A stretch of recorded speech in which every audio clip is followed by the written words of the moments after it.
it's Christy. Welcome back to my channel. Today I'm going to make a card using Lawn Fawn's Toucan Do It, A Bug Deal, and Critters in the Jungle. So I have stamped those images out on some Spectrum Noir Ultra Smooth Premium White cardstock with Lawn Fawn Jet Black ink, and I'll be coloring with my Copic markers.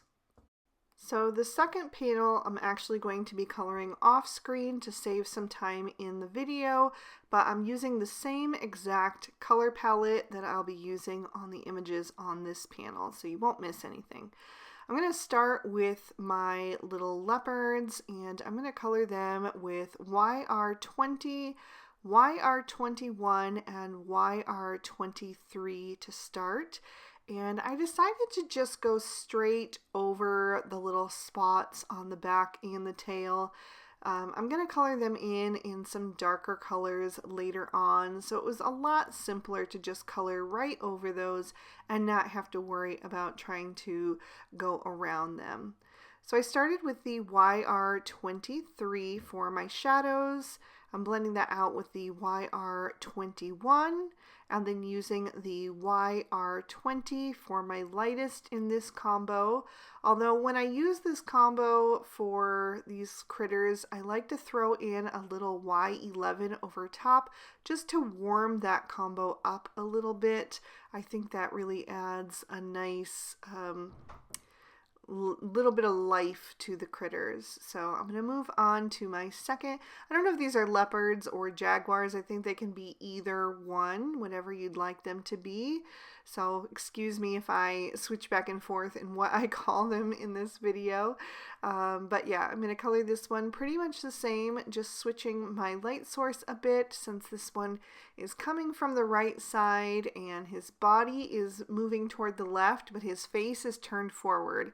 I'll be doing the shadows on each part different. So on his face, I did the shadows equally on both the left and the right, but on the body, I put it down his back, on the inner curve of his tail, and on the back of his legs, and got a little bit heavier with the legs that are on the far side of the body because they would be in more shadow. So, and then I just used that YR20 on the lower part of the face to make that look a little bit different. And again, came in with that Y11 to add a bit of vibrancy to that combo. So while I have these markers out, I also want to color anything else that I want to be yellow with this combo. I like to do that, save some time having to switch back and forth between markers. So I'm going to do the stamen on the hibiscus, the centers of the other little star-shaped flower, the face and the feet of both of the toucans, and the face and the beak of the parrot.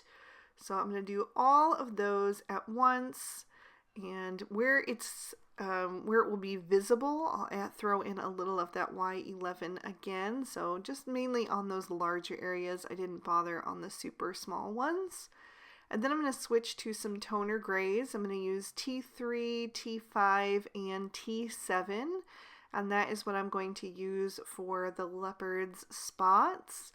So I'm just starting with that darkest shade, the T7. If you wanted to go a little bit darker, you could go with the T9, but I like to keep my gray combos a little bit on the softer side typically.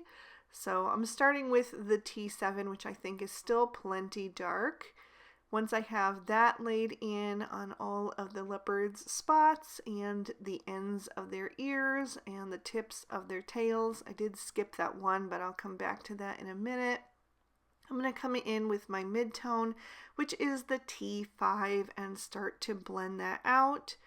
And you can see that that color, even though it's going to have those lighter shades like the T3, is still going to cover up that yellow on the spots that you really can't tell that it was ever there. And yeah, I think it's fine either way. Sometimes I do color around the spots, but I had a lot of images for this scene because it's a really detailed scene card, which I really love to do. So anywhere that you can cut little corners where it's not really going to matter is always a good thing in my opinion. So just went right over those and filled them in with the darker shade.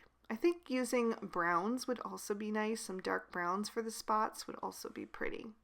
But I just wanted to simplify that color palette because I knew I was going to use the grays for the toucans as well.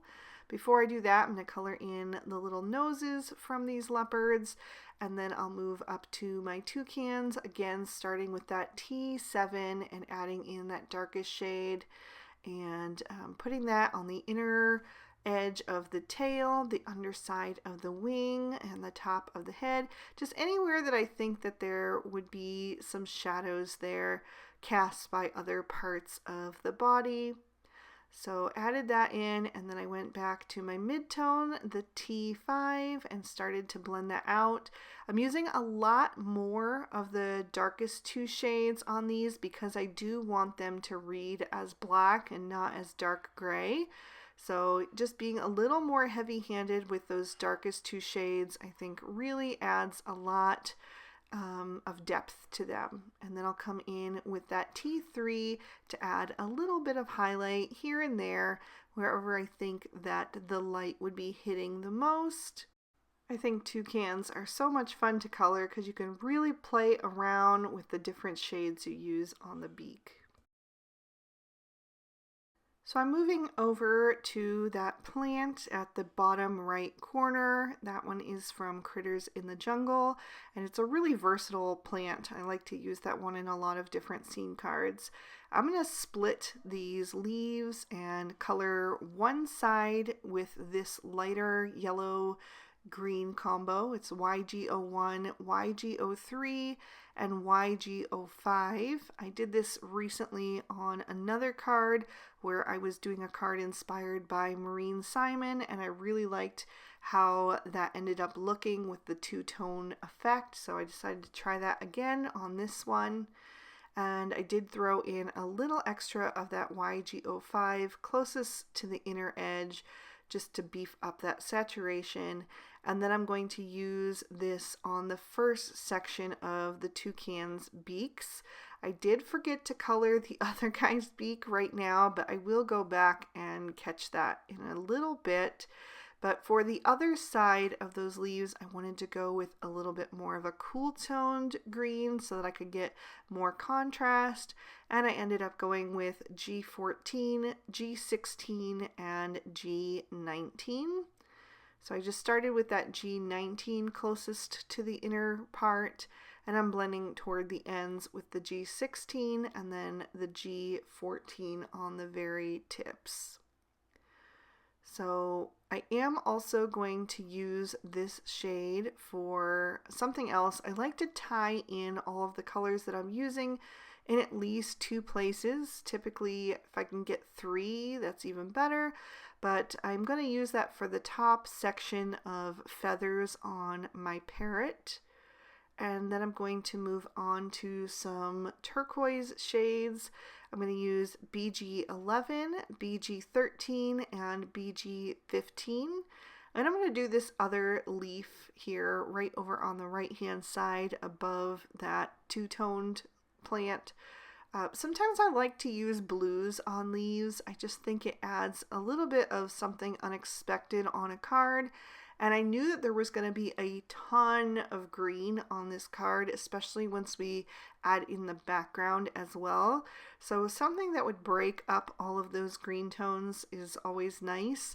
And being that this is a BG, it's a blue-green, I think it ties in really nicely.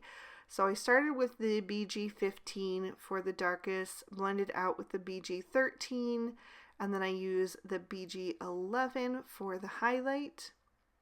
And I'm going to do the second section of feathers on that parrot's little wing there with this combo as well.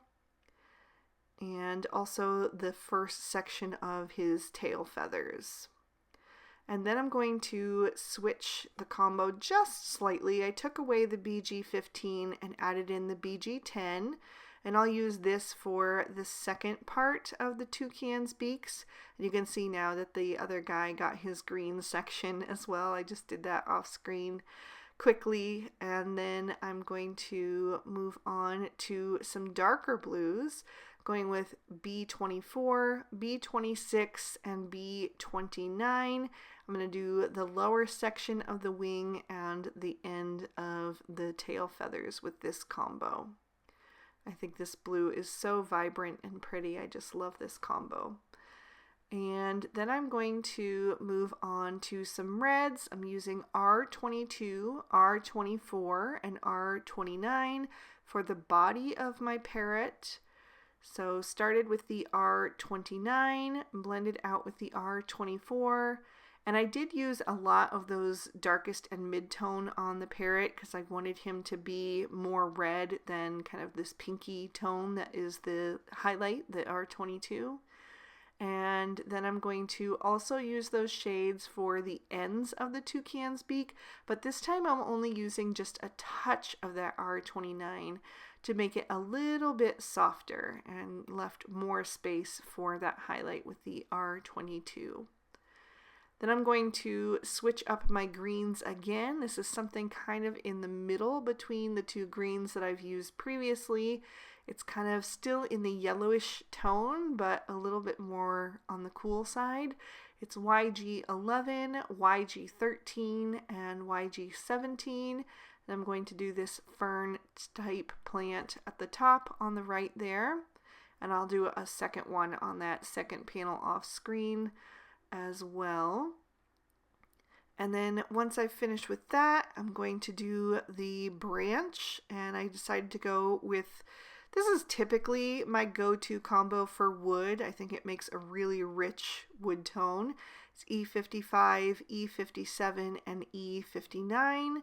Starting with that E59 and adding a shadow on the underside of the branches, and then I'm going to blend that out with the E57 and saving a lot of room there for that E55 because I want to add some details in a second with that darkest shade, and they're going to stand out the best if we've got more light space. So saved plenty of room for that E55, made sure that that was blended in, and then I let that dry for just a couple of seconds, and then I can come in with that E59 again and just add some little swirls and dashes to give that branch some texture. Then I'm going to switch to some hot pinks. I'm using RV13, RV14, and RV17 for my hibiscus, concentrating that darkest shade right in the center where the stamen is and adding the lightest on the edges of the petals. And then for that star-shaped flower, I'm going to do the reverse. I'm using RV10 and RV11, and this time I'm concentrating the darkest on the outer edges and leaving the center white. I also use that RV11 to add some rosy cheeks to all of my critters, except for the parrot because it wouldn't have stood out on him. And then I grabbed my black Sakura Jelly Roll pen and went over the eyes of anybody who had their eyes open and trimmed these images out with their matching dies. For my background, I'm starting with a piece of Bristol Smooth Surface cardstock, and I am going to color that completely with some Distress Oxide Inks, and then we'll do some stenciling over top. So I'm starting with some Squeeze Lemonade and doing almost like an oval shape in the center of that panel. And then I'm going to bring in some Twisted Citron from the outside edges. And what I'm going for here is a look of being deep in the jungle, and so you see this light filtered in, but it's all got this kind of green cast to it because there's so much foliage around you that the light just filters through those leaves and makes the jungle look really kind of green toned. If you've ever been in a jungle, you'll know what I'm talking about. I used to live in the jungles in Africa for a year, so very familiar with that kind of light. It's not quite like what we call golden light here, but it's a really beautiful, vibrant, warm light. So I am going to darken up those edges with some mowed lawn next, just adding a little bit of that on the outside edges. I don't want to go too dark because I want to make sure that my stenciling over top really stands out, and I also want to keep that light bright center. So I'm just going to work my way in the reverse now, going back to that twisted citron, blending out the transition areas, and then going back to the squeezed lemonade as well. And then I just added a touch more of that mowed lawn on the outside edges to deepen those up. Then I'm going to take the birch tree stencil and hold that firmly in place. And I'm going to start with some rustic wilderness Distress Oxide ink, and I'm going to add that to the top and bottom of each of these tree branches. Now I did have to hold this die down pretty tightly because it is fairly delicate and it's got lots of little bits that can lift up. So it might be a good idea to use one of those adhesive sprays on it and adhere that down to your panel that way. I don't actually own anything like that, so if you have one that you've used in the past and would recommend, let me know, because on these more detailed stencils it would be nice to have. But I did a decent job holding that down with my hands just really carefully and inking that up. So once I had the rustic wilderness on the top and bottom, I went back to the mowed lawn to kind of fill in the rest of those branches. And then I'm going to press some of that rustic wilderness onto an acrylic block and add some water to that. And then I will mix that up to make it a bit more fluid and do some splatter detail all over this background to just add a little bit of extra interest and movement in that background. Then I'll set that panel aside to dry, and then I am going to stamp my sentiment on that. I'm using the Wild For You stamp set and some VersaFine Onyx Black ink, and I'm stamping out Have a Wild Birthday, and I am going to stamp that down twice to make sure that it is nice and bold. And then I can set that aside and pop my card base in my MISTI. I'm using Cilantro cardstock from Lawn Fawn. And again, I'm going to take an image and a little sentiment from that Wild For You stamp set and stamp that in Noble Fur ink. I just chose the giraffe and the hashtag party animal to keep it simple and save more room for a written message on the inside. And now I'm ready to start assembling. I've trimmed down that panel with one of the large stitch rectangle stackables. It's the largest one so that this will fit on the entire card front.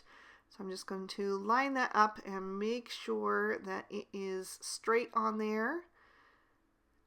Just making sure that those corners are all lined up. And then I have also trimmed down one of the stitched hillside borders from some Noble Fur cardstock from Lawn Fawn and added some foam tape to the back of that so that I can pop it up and give the card a bit of dimension.